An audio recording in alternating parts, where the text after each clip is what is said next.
Hey everyone, Julie Heath here. Let's talk about 395, shall we? This video is going to go over BSN 395 slash ASN 391. However, I am in BSN, so I don't know all the details for ASN, so don't take this as fact or gold or take it with a grain of salt. If you're in ASN, sorry. Um, okay.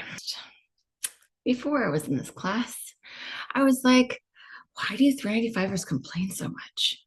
And then I got into 395 and I understand. I understand why there are complaints. I understand the frustration, the anxiety, the overall angst of the whole situation. And so we're going to go over a couple of things to hopefully not completely diminish all of your anxiety or, you know, you may still have questions, but I want to go over a couple things just to help you out a little bit. Okay. First of all, in the didactic portion online, wow, what is going on with my hair? Let's just pretend like that's not there. Okay. Anyway, in the didactic portion that is on Canvas, there are a few things that you must do. Must do. Okay. First, you will obviously still have your webinar every week. Go to those because those are very important. You'll get a lot of information, how to study, where to go to study, where to go to find Slack. What is Slack? Lots of great information. What is required in the course? What assignments are we going to have? So please make sure you go to those webinars because you will get all of that information there as well. Okay. So first I'm going to share my screen and we're going to go over the didactic portion. Hang in there, folks. This is going to be a long video. So if you don't want to watch the whole video, or if you want to put me in 2 times the speed, I totally get it. But hang in there because it's going to be a long one. Okay, so as you can see, I am on my Canvas dashboard. I am in my 395 class and I am under announcements. This particular announcement is week 1, the introduction for 395 summer. I don't anticipate there being too many changes in future courses of 395. So this may still be very similar to what you see if you are watching this in future 395 courses. But obviously, keep in mind there could be changes along the way. So this is very, very important information and they kind of front load it. So please be aware of that. All of the information is given to you up front because they want to prepare you for what is expected. However, it's a lot of information and it can be very overwhelming. So please take some time and go through the announcements and read it all because I don't want you to miss out on anything. I'm just going to go over this one announcement and then we will cut short a little bit the didactic portion because you'll kind of get the idea in this announcement. Okay, so welcome to 395. I'm just going to go over the requirements up front. So first, you will be required, obviously, to have 135 practicum hours, and that will be your preceptorship. And we will, trust me, I will go over preceptorship near the end. So don't worry, I'll go over that too. Then you will have a HESI A, HESI B, and a CAT exam. There are 3 exams. These exams are not for They don't determine whether you graduate or not. Okay. They're not even pass fail, really. They're participation. But trust me when I say you want to participate and you want to do your damnedest to do the best you can on these exams, because HESI A, for example, is this week, week 3. You will take the HESI A exam, and that will determine what your homework will be until HESI B. HESI B will be taken, I believe, in week 10. And then the CAT exam, I think, is week 14. We'll probably figure that out along the way. There is a calendar of events for these exams, and I'll go over that as well. Okay, so HESI A is 130 questions. You will have 4 hours to complete it. You will schedule it in week 2 for week 3. Okay, HESI B, same type of thing where it is 130 questions, 4 hours to complete it, and you will schedule it, I believe, in week 8 or 9 for week 10, I think. We're going to go over that in a minute. The CAT exam, however, is different than HESI A and HESI B because it is an adaptive test. It's a comprehensive, it's adaptive. And so it's just like taking the NCLEX. It's a very similar test to the NCLEX. And all of these tests, that's their goal, is to prepare you to take the NCLEX. So just keep that in mind. They are not determining whether you graduate. They are not determining whether you pass the course. If you complete the test, you will pass the course. So it's not about it's not a pass fail. It's not determining graduation. Just keep that in mind. Okay. All right. Moving on. Those are the 3 big tests in this class. They are spread out throughout the semester. There is homework, like I said. You will have HESI A packets, like after you have a study plan after each HESI. And then you'll do those tests or quizzes or whatever along the way. The other homework that you will have is for your IP, your integrative practicum, your preceptorship. There are a few things that you have to do for your preceptorship as well. Week 1 checklist. Okay.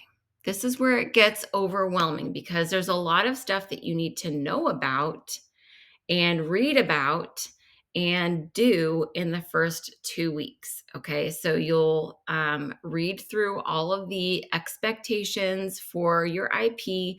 You'll read through all of the information as far as what to expect, how to prepare, that kind of thing. You'll read through information as far as licensure is concerned.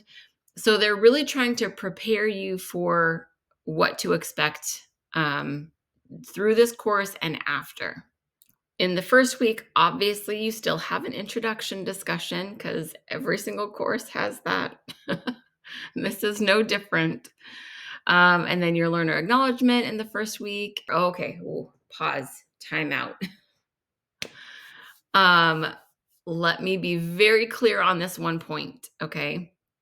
One of the reasons why your preceptorship could be delayed is based on whether you are compliant in Complio, okay? So please, if you're watching this video before you get to 395, please make sure that you go through all of your compliance in Complio. Make sure that it is up to date. If something is gonna be due soon, just get it out of the way now. Like, go do it. If you have immunizations or whatever the case may be coming up due, go do them now. Like, get ready. You have to make sure that all of your information is up to date and compliant. If there's anything that comes expired during a possible IP, they probably won't place you until that is taken care of. So please keep that in mind. Go make sure that you're compliant, okay? All right, moving on.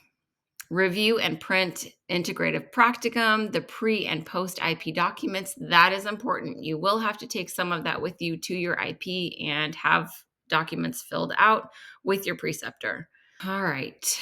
Overview of the course, graduation clearance information. You have to go to the week 2 webinar. Okay. I don't care if you're one of those that's like, oh, I'll just do the discussion board. No, for this one, you have to attend. It is a graduation requirement. The week 2 live webinar is mandatory. So please remember to go. Okay. All right. Then we keep going, go, go, go. Licensure preparation. Here we are with Slack. Okay. What is Slack? Why do we have to use Slack? I don't know. Okay, Slack is a communication dashboard. So Canvas is a didactic dashboard, right? Where we have all of our assignments, we have some communication through email. It's very good, helpful. Submit your assignments there, all of that. Okay, that's what Canvas is for. Slack is a communication dashboard between us learners and our Slack coaches, if you will. They are there to help answer questions as far as Compass is concerned, and I'll get to that in a second. They are there to guide us to fulfill all of our requirements. So, why is Slack important? Well, because they are there to help us get through this course so that we meet all of those requirements that are for graduation. So, yes, you have to have Slack. And then I will show you what Slack is in just a moment. All right, y'all. So, this is Slack. First of all, before we go through this, I want you to know that you will only get to this by going to your Outlook email. You will get an invitation through Outlook in order to get you to this dashboard. You will have to log in. You will have to go through that whole process of enrollment, and then you will get to this dashboard, but you will only get to it through Outlook email invitation. It's by invite only. Ooh, lucky us. Anyway, first, little side note, do not use any of my information because it will not work for you. Everything is specific to the person or the cohort. So please keep that in mind. Even if you were to go and try to log in with my information, it won't work. So there you go. All right, so this is the dashboard. First, you will see you have to go through and there's information on what to do. This is the home page. If you scroll down, and this is a lot of communication all at one time. So if you're overwhelmed, that is completely normal at this point in time. I had to reach out and be like, where do I go for this? Because I got lost. If I get lost, I guarantee you some of y'all will too. So there you go. All right, so we're on this page. This is the home page, okay? This is going to be your hub, where you go to start out to figure out where you want to go. This page also will have a lot of information. So this will have your Slack coach, your information. My coach is Kara, and she's very responsive and she's just great already. And it's only been like 3 days.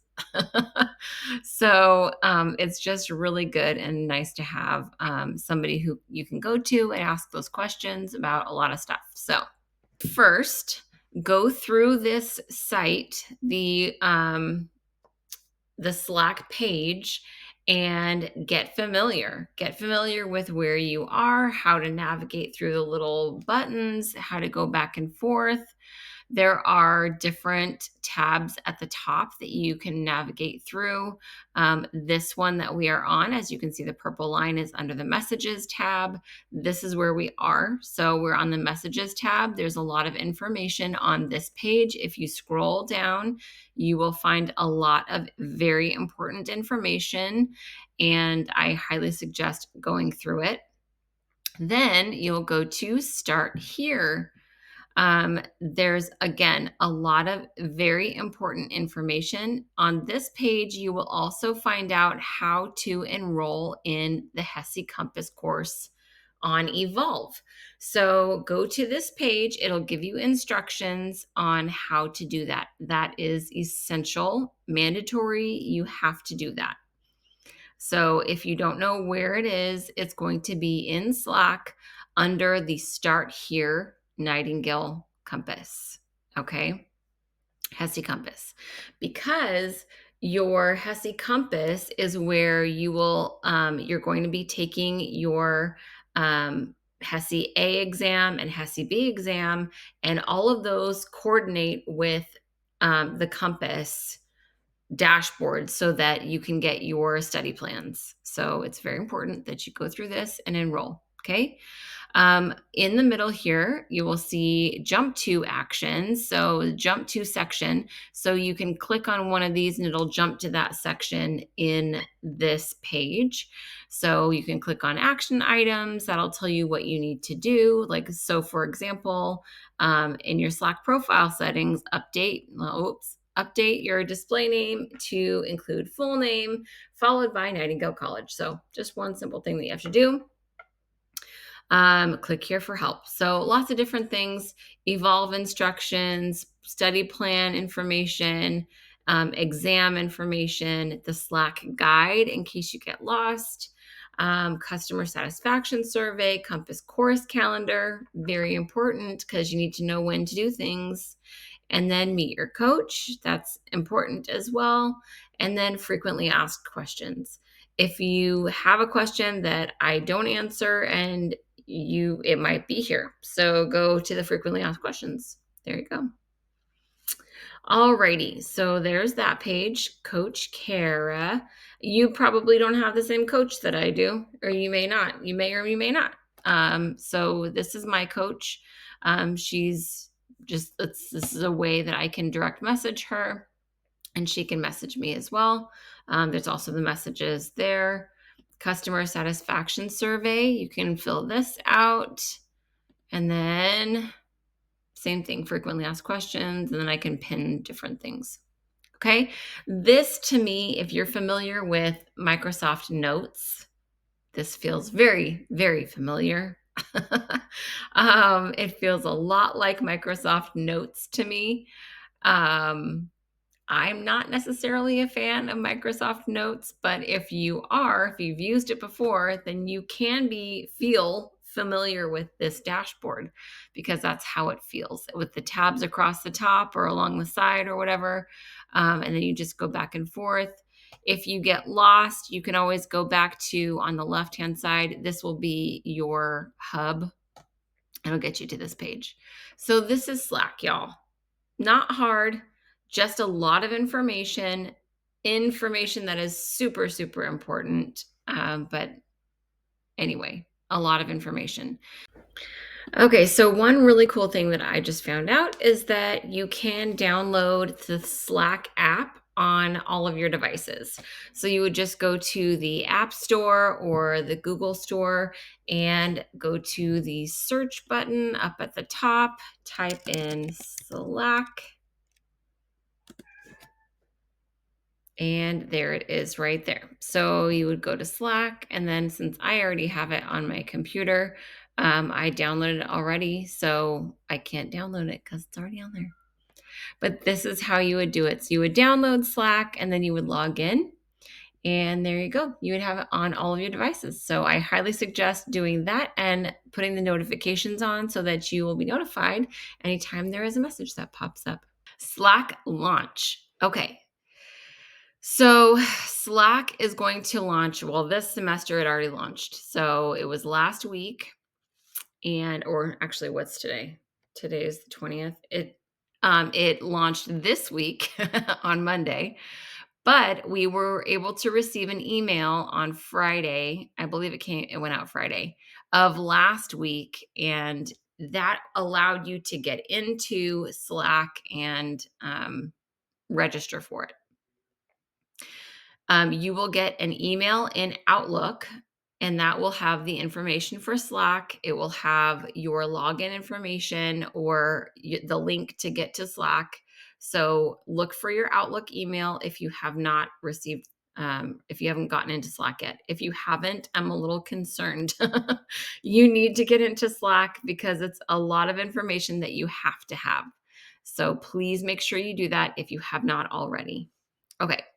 Compass self-enrollment completed by 5/16. Again, if you have not already enrolled in the Compass module in Elsevier, you're a little late to the party there, buddy, and you need to do that right away. If you have any questions, please reach out. If you have not gotten the email and you are in 395 or 391 and you have not gotten the email through Outlook, please reach out to your professor, the didactic professor, because they will be able to answer those questions for you. Mandatory for learner to complete. All right. These are the mandatory requirements for this course. There aren't very many requirements, actually. Okay. Number one, HESI exam. You have to take the exam, and this is all of the information as far as how much time and everything. It's 130 questions, and you have 214 minutes to complete. Such a random number. I don't know why. And it's in week 3. Okay. It is proctored through ProctorU. So so this is week 3. You have to get them complete by today or by this week. Okay, after you do HESI exam A, you will have a study plan A. That one is assigned to you based on your performance on HESI exam A. So that's why you want to do your very, very best on HESI exam A, because based on your performance in HESI exam A, you will have study packets, quizzes, and case studies to complete in your study plan A. The number of assignments in that study plan A will be determined by the exam. So if you do, if in certain areas of your exam, it goes by the areas of like concepts. If you do really well, say for example, in maternity, they won't give you a maternity packet. You have to get above in a 950 in order to not receive a packet of homework to do. If you receive above a 950 in every area, you won't have any homework.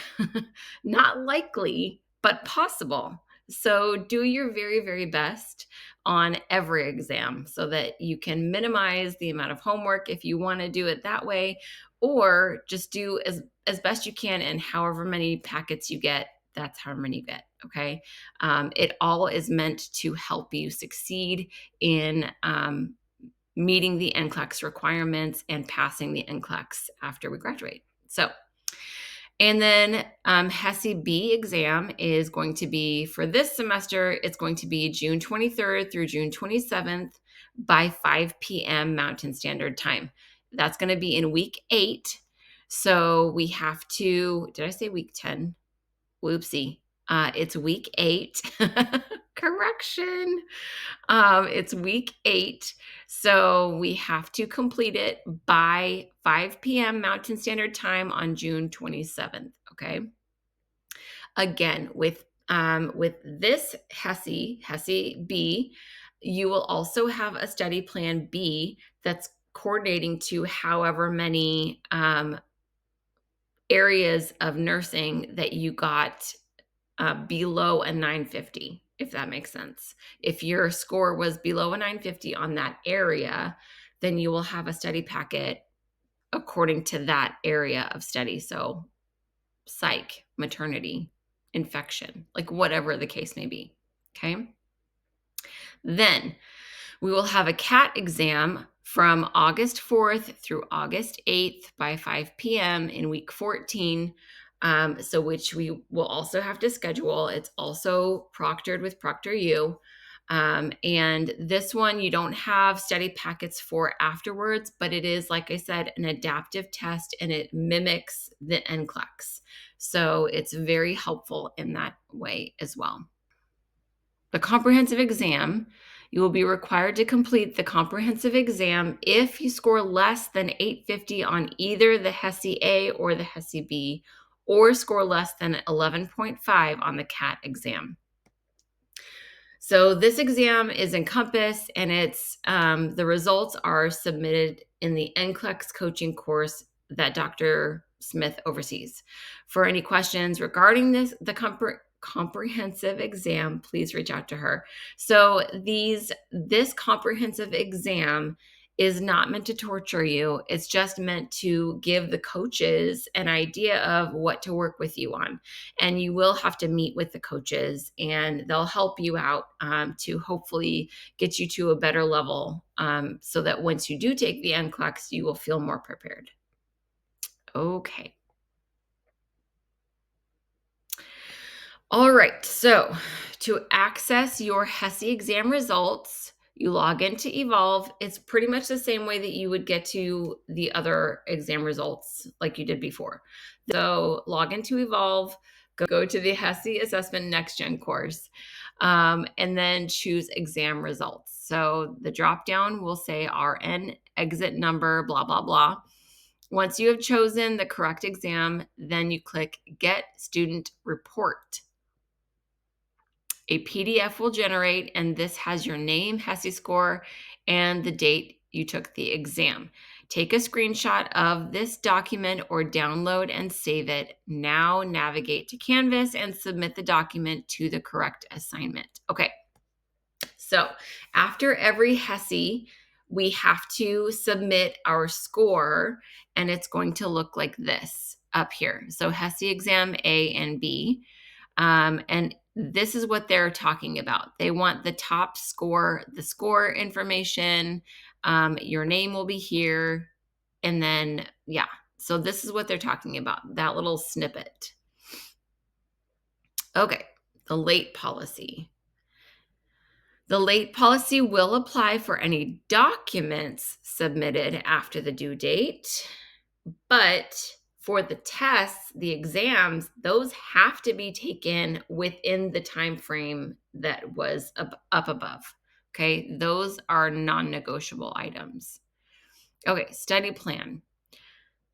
There is an assignment to submit your study plan. So after each exam, you'll be assigned a study plan, which includes case studies or quizzes. You'll have 4 attempts on case studies and only 1 attempt on the quizzes. So do your best. Complete all assignments and quizzes and case studies, and then fill out the top of the HESI Compass study plan, and it's located in Slack. And submit the form to Canvas for a completed grade. Okay, you have to do that. They'll probably ask you like, hey, where's your form? I see that you took the exam. Where's your form? But you have to submit it, okay? Individual client needs categories. Scoring over 950 will not generate any case studies or quizzes for that category. So that's what I was talking about earlier.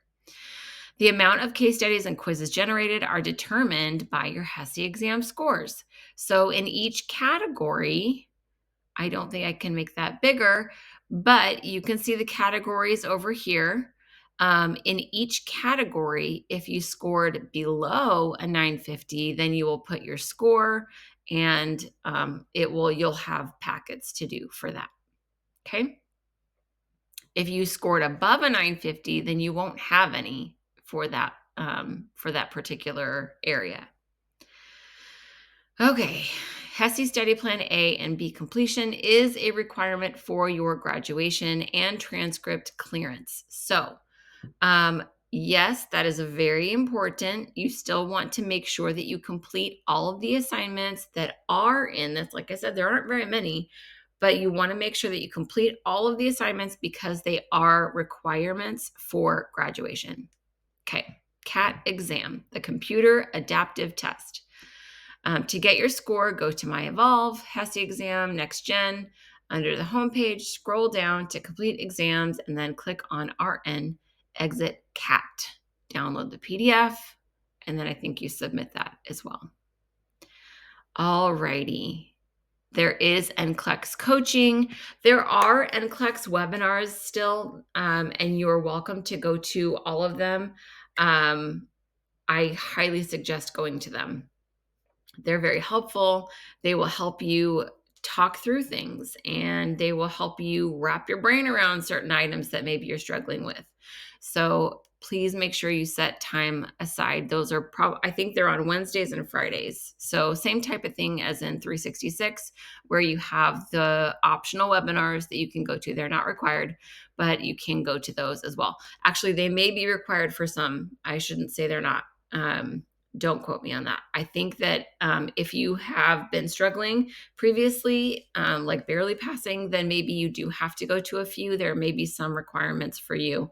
But if you have above a 950, say, for example, on all of your previous HESIs, then you won't have that as a requirement. Okay. There is an NCLEX coaching team, so you can reach out and ask questions as well. Please ask questions.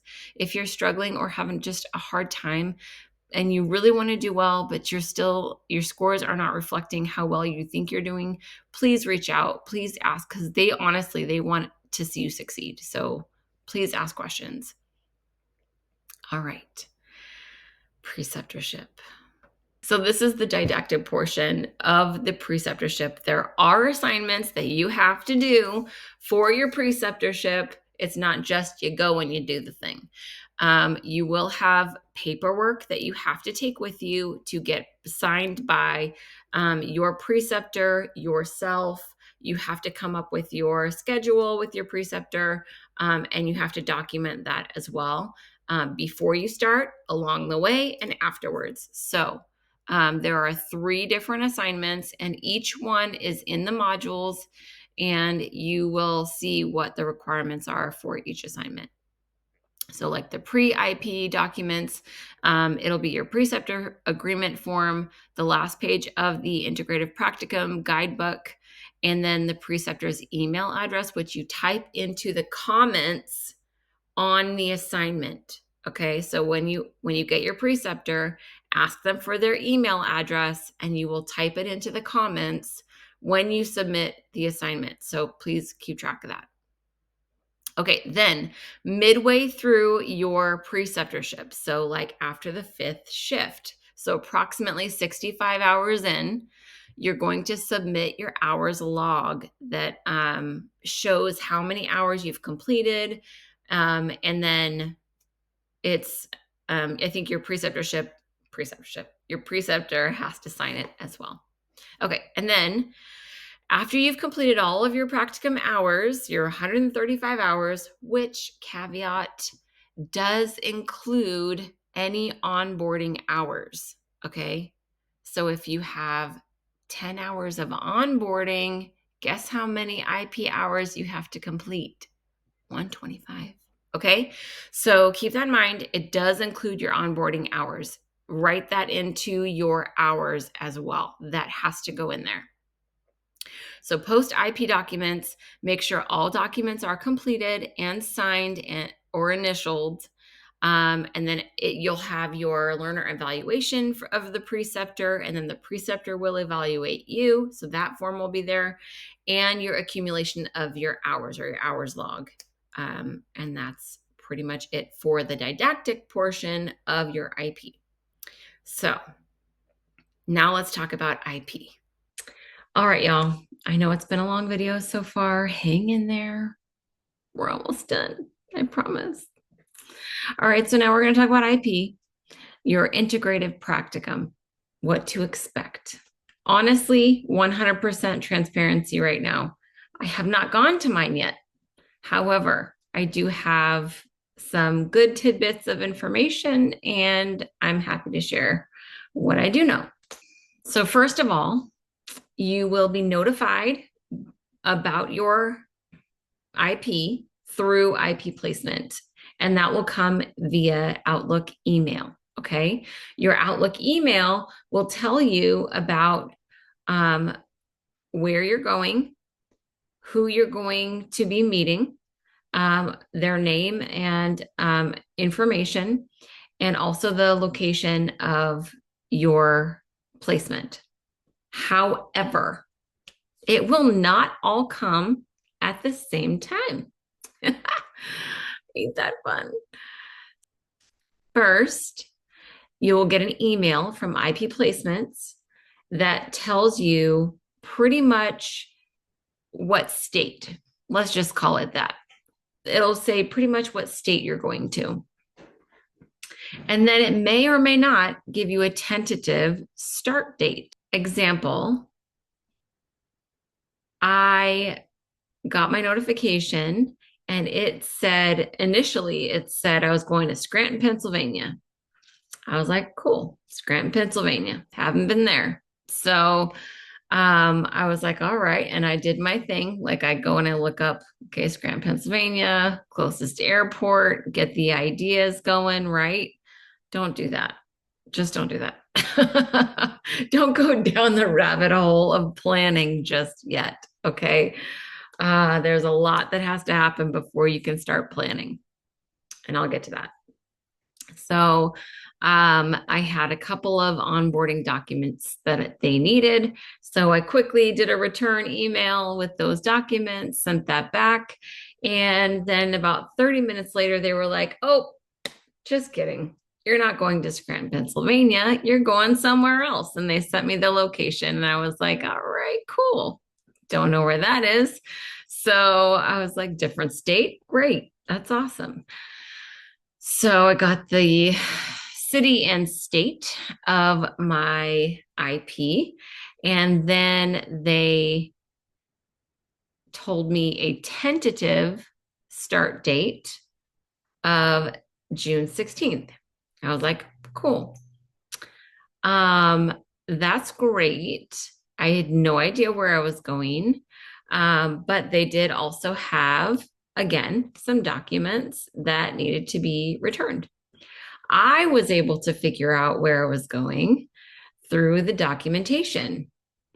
However, if that happens to you, if they don't give you a location name or your preceptor's name or information to contact them, do not reach out to the facility. They say this in all of the information. They say this in webinars. They say this in the detailed information on your week 1 announcements. Do not try to contact the facility. And here's why. When you as a learner contact a facility, you're representing our school. And if you contact the wrong person, they don't know what they're talking about because they aren't the right person. If you're calling too much, if you're complaining, if there's any number of reasons why this can happen, but you could put our school at risk for losing that location. And that will affect hundreds or thousands of people who would potentially be able to go to that location in the future. So that is the number one reason why they say do not contact the facility. I hope you can understand that. We don't want to put our school at risk for losing a location. We don't want to put ourselves at risk for losing a location because it's already stressful enough to get everybody placed in a short amount of time. And so we really, really need everybody's cooperation, especially on that. So even if you figure it out, because you're a sleuth like me, you figure out where you're going, please just be patient and wait for your preceptor's name and contact information. Okay. That said, I think I've beat a dead horse on that one. Okay, once you do get your preceptor's information, at that point in time, you and the preceptor will figure out your hard start date, okay? The date that IP Placements gives you is not a hard start date. This is not DFC. We don't have to be there on that date, ready and willing to start working. Okay. Um, the location may actually have you come that day. However, you're not going to know that until you talk to your preceptor. And with you and the preceptor, you guys can figure out when a hard start date is. So if IP placement says, hey, you have a start date, a tentative start date of June 16th, and you're going to Scranton, Pennsylvania, that's all the information they give you. And it could be a week or two before you hear anything else. Okay. It's not that they're sitting there picking their noses. They are working tirelessly to try to get everything secured. They're getting your preceptor secured. They're getting all the details on the back end secured so that when you do get there, you can hit the ground running. Okay. So when you get your IP placement email saying this is the tentative date that you can start, that's just a date that you can start. Okay. If that makes sense. It's a soft start date. It does not mean that you have to be there on that day. The only time when you have to be there on a specific day is after you've already spoken to your preceptor and you guys together have figured out when you're starting and your schedule. Okay. You are going to do the schedule of your preceptor. They're not going to go out of their way to work different shifts or whatever to accommodate you. You have to work according to whatever the preceptor's schedule is. Now, that said, it is a possibility that you can have a primary preceptor and a secondary preceptor. However, you do have the primary preceptor, and you can ask your primary preceptor if there's somebody else that would be willing to take you on as like a secondary preceptor in order to work your hours. If, for example, your preceptor only works 2 or 3 days a week and you want to work that fourth day, if there's somebody who's willing to take you on for the fourth day, then you can contact IP placement, let them know that so-and-so has a secondary preceptor who is willing to precept me for this day and this time. Is that okay? They have to then go to and contact the facility and kind of vet the preceptor, because they need to know that that preceptor is going to hit all of the requirements that they have for a preceptor for our school. Okay. So there's a lot that goes into it. There really is. It's not just, yeah, you can go to this location.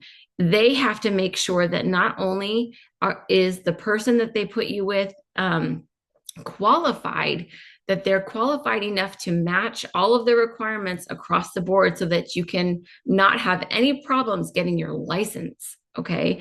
They need to make sure that all of that is in place, and that's on our school to put into place. So it's a lot. They're doing a lot behind the scenes. So with that said, also keep in mind that you can only work 48 hours in a 7-day period of time. Okay. So if you're working for 12s, guess what? You may not be able to work. You may have to cut it short just a little bit, because all of your breaks count towards the hours. So please keep in mind that little tidbit of information. You would have to verify again with your preceptor the exact amount of hours. Not you have to include breaks and you have to include your lunch. So the exact amount of hours in the day. Don't go over 48 hours in the week. You can verify with IP placement that little bit of information if you would like. All right. So there's 3 assignments that you have to do. Go through the modules and look for pre-IP, mid-IP, and post-IP. Okay. There's certain things that you have to do when you get there. So you want to print out all of those forms and take them with you so that you can sign the forms, your preceptor can sign the forms, and you can submit them along with your preceptor's email address, which you put in the comments of the submission. In your assignment, you would put their email address in the comments section. Then, after you've spoken with your preceptor and you've discussed your hard start date and your schedule, you know exactly what to expect when you get there. You know when orientation is. You know when you start working with your preceptor. After that point, then you start planning. Okay? Don't go buying tickets as soon as you get your soft dates, because my friend, it could be a worst case scenario, honestly. It could be a huge waste of money. So please wait until you get your preceptor information. Contact your preceptor. If your preceptor, you've reached out, you've said, hey, my name is so-and-so, I'm from Nightingale College. I will be precepting with you starting after such and such date. I would love to get in touch with you and talk to you about your schedule from this date to this date. If you are available, I would love to chit chat with you. Please give me a call or text or whatever. So please be patient. IP placement does say that if your preceptor does not respond within 48 hours, then include them. I texted mine and she's been great so far. She's very responsive. So just be kind, be courteous. These people are working their butts off right now, right? And so please be kind and patient, because some of them may be on vacation right now. Some of them may be having a family crisis. You really don't know what people are going through, right? So just keep it simple. Reach out and be friendly. So, all right, y'all. I think I am done talking about IP. Good luck to you all. You're going to do great. It's going to be a great experience. Don't complain about going to a sniff because you can learn anywhere. Every patient has some kind of issue going on. Treat them with respect. Be kind, be courteous, be a Nightingale student, and flame forward.